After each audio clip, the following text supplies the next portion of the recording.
Bonjour et bienvenue sur Ben Info. Aujourd'hui, nous allons voir ensemble comment utiliser la fonction si pour créer des listes déroulantes dépendantes. Nous avons un cas illustratif à l'écran.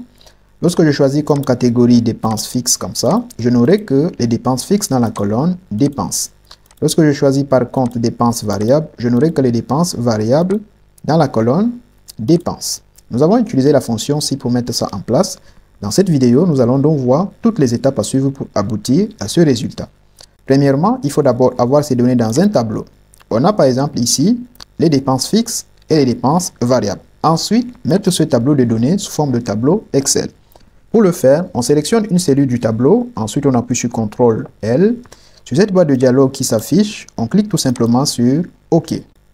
Une fois que notre tableau est déjà mis sous forme de tableau Excel, on va nommer chaque colonne de notre tableau. Alors, je me place sur l'en-tête de la première colonne. Je fais un clic pour sélectionner les dépenses fixes. Puis, je me rends sur la zone de nom pour lui donner un nom. Je vais appeler ça DPF pour dire dépenses fixes. Ensuite, j'appuie sur Entrée pour valider. Je me place à nouveau sur l'entête de la colonne dépenses variables. Je fais un clic pour sélectionner les dépenses variables. Puis, je me rends sur la zone de nom et je vais appeler ça DPV pour dire dépenses variables. J'appuie sur Entrée pour valider. Pour m'assurer que j'ai bien nommé mes colonnes, je vais revenir sur la zone de nom et je clique pour voir les différents noms. Si je choisis DPF comme ça, je vois que les dépenses fixes sont sélectionnées. Si je choisis DPV, les dépenses variables sont sélectionnées. Cela me confirme donc que j'ai bien nommé les différentes colonnes de mon tableau. Maintenant, je vais créer les listes déroulantes de la catégorie et des dépenses. Je sélectionne donc cette cellule comme ça. Ensuite, je m'en vais sur l'onglet données. Puis, dans le groupe outils de données, je choisis validation de données. Je clique à nouveau sur validation des données. Sur cette fenêtre, je viens cliquer sur la flèche de tout et je choisis liste.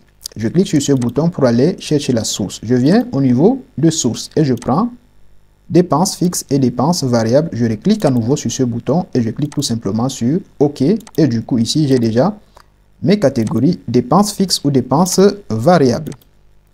S'agissant maintenant des dépenses qui vont dépendre des dépenses variables et dépenses fixes, je sélectionne aussi cette cellule comme ça. Je m'en vais sur l'onglet données, toujours dans le groupe outils de données, je clique sur validation des données, je choisis validation de données. Je clique ici pour choisir liste. Maintenant à ce niveau, au lieu de cliquer sur ce bouton pour aller chercher la source, nous allons utiliser plutôt la fonction si. Je commence par saisir égal, ensuite si, j'ouvre la parenthèse, je viens cliquer là où il y a ma catégorie, je dis donc si la cellule qui contient ma catégorie est égale à dépense variable.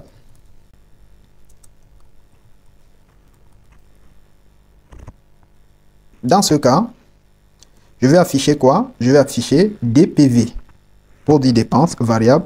Pour le faire, j'appuie sur F3 et Excel m'affiche les différents noms qu'il y a dans mon fichier et je vais tout simplement choisir DPV et je clique sur OK.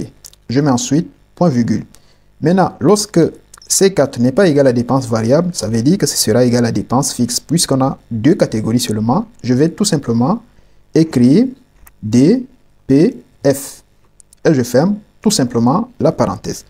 Remarquez que DPV et DPF ne sont pas entre les guillemets de 3. Par contre, dépenses variables est entre les guillemets de 3. Et là, je clique tout simplement sur OK. Et du coup, j'aurai donc mes listes déroulantes ici. Et vous voyez que là, j'ai seulement les dépenses variables parce que ici, c'est dépenses variables qui est choisi. Si par exemple, je choisis dépenses fixes, je n'aurai que les dépenses fixes ici. Si je viens même ajouter par exemple une dépense fixe, par exemple Canal+, là, de manière automatique, j'aurai ça dans mes dépenses fixes. Si je clique là, on voit bien Canal+ qui s'est ajouté. Ça vient directement dans ma liste déroulante parce que nous avons mis nos données ici sous forme de tableau de données Excel. Voilà donc ce que nous avons voulu partager ensemble mes amis. Si vous avez aimé la vidéo, il faut liker et partager pour en faire bénéficier d'autres personnes. N'oubliez pas de vous abonner pour ne pas rater nos prochaines vidéos. On se dit à bientôt sur Ben Info.